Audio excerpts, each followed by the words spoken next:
SFI അഖിലേന്ത്യാ president Adarsh M Saji കൂടെ നമ്മോടൊപ്പം ചേരുന്നുണ്ട്.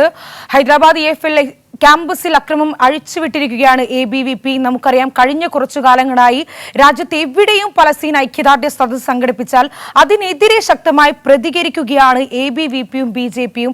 അങ്ങനെയുള്ള അതേ സമാനമായ സാഹചര്യമാണ് ഇപ്പോൾ ഹൈദരാബാദ് EFLU ക്യാമ്പസിലും നടന്നിരിക്കുന്നത്. ആദർശ് എം സജി, അതായത് ഹൈദരാബാദ് സർവകലാശാല വിദ്യാർത്ഥി യൂണിയന്റെ നേതൃത്വത്തിലാണ് SFIയാണ് നേതൃത്വം നൽകുന്നത്. അതിന്റെ നേതൃത്വത്തിലാണ് അവർ ഐക്യദാർഢ്യ പരിപാടി, പാലസ്തീൻ ഐക്യദാർഢ്യ പരിപാടി സംഘടിപ്പിച്ചത്. അതിലേക്കാണ് അവർ മുദ്രാവാക്യം വിളിച്ചുകൊണ്ട് മാരകായുധങ്ങളുമായി ABVPയുടെ പ്രവർത്തകർ കടന്നു വരുന്നു. ക്രൂരമായി യൂണിയൻ പ്രവർത്തകരെ, അതോടൊപ്പം തന്നെ അവിടെ പങ്കെടുത്തുകൊണ്ടിരുന്ന വനിതകളെ ഉൾപ്പെടെ മർദ്ദിക്കുന്ന നിലയിലേക്ക് അവിടെ വന്നത്. സ്വാഭാവികമായി അവിടെ പോലീസും ആ ABVP പ്രവർത്തകരെ സംരക്ഷിച്ചുകൊണ്ട് അവർ ഐക്യദാർഢ്യ പരിപാടി സംഘടിപ്പിച്ചവരെ കേസ് ചുമത്തി അവരെ പിടിച്ചുകൊണ്ട് പോകുന്ന സമീപനം സ്വീകരിക്കുന്നു. ക്രൂരമായി പോലീസും അവിടെ മർദ്ദിക്കുന്ന ഒരു സമീപനമാണ്. അതായത് ലോകമാകെ പാലസ്തീനോടൊപ്പം ഐക്യദാർഢ്യം പ്രഖ്യാപിച്ചുകൊണ്ട് നിൽക്കുമ്പോഴാണ് ഇത്രയും നല്ല വംശഹത്യയ്ക്ക് നേതൃത്വം കൊടുക്കുന്ന ഇസ്രായേലിന് വേണ്ടി പ്രവർത്തിക്കുന്ന സമീപനം RSSും അതോടൊപ്പം ABVPയും സ്വീകരിക്കുന്നത്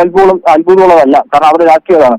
പക്ഷേ തെലങ്കാനയിലെ കോൺഗ്രസ് ഗവൺമെന്റ് ഈ നിലയിൽ ആണ് പ്രവർത്തിക്കുന്നത്. അതായത് പാലസ്തീൻ ഐക്യദാർഢ്യം നടത്തുന്ന വിദ്യാർത്ഥികൾക്കെതിരെ ക്രൂരമായ മർദ്ദനങ്ങൾ അല്ലെങ്കിൽ ലാത്തിച്ചാർജ് ഉൾപ്പെടെ നടത്തുന്ന നേതൃത്വം കൊടുക്കുന്നത് കോൺഗ്രസ് ഭരിക്കുന്ന തെലങ്കാനയിലെ സർക്കാരാണ് എന്നുള്ളത് ഒരു ചോദ്യം കൂടി ഇതിനകത്ത് വരുന്നുണ്ട്.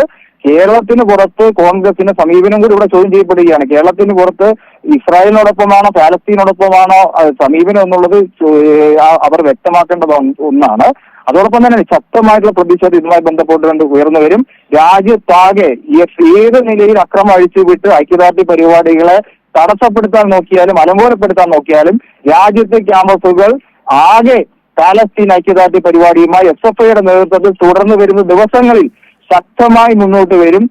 ഇസ്രായേലിന്റെ സൈനിക വാഴ്ചയ്ക്കെതിരായിട്ടുള്ള പോരാട്ടമാണ്, സാമ്രാജ്യത്വത്തിനെതിരായിട്ടുള്ള പോരാട്ടമാണ്. അവിടെ ഏത് നിലയിൽ തകർക്കാൻ ശ്രമിച്ചാലും പാലസ്തീൻ ഐക്യദാർഢ്യപ്പെട്ടുകൊണ്ട് അവിടെ മരിച്ചു വീഴുന്ന ഓരോ കുട്ടികൾക്കും ഓരോ ജീവനുകൾക്കും ഐക്യദാർഢ്യപ്പെട്ടുകൊണ്ട് SFI രാജ്യത്താകമാനം തന്നെ ഇതിനെതിരായി ശക്തമായ പ്രതിഷേധം ഉയർത്തിപ്പിടിച്ചുകൊണ്ട് ഉണ്ടാവും എന്നുള്ളതാണ് ഈ അവസരത്തിൽ സൂചിപ്പിക്കാനുള്ളത്.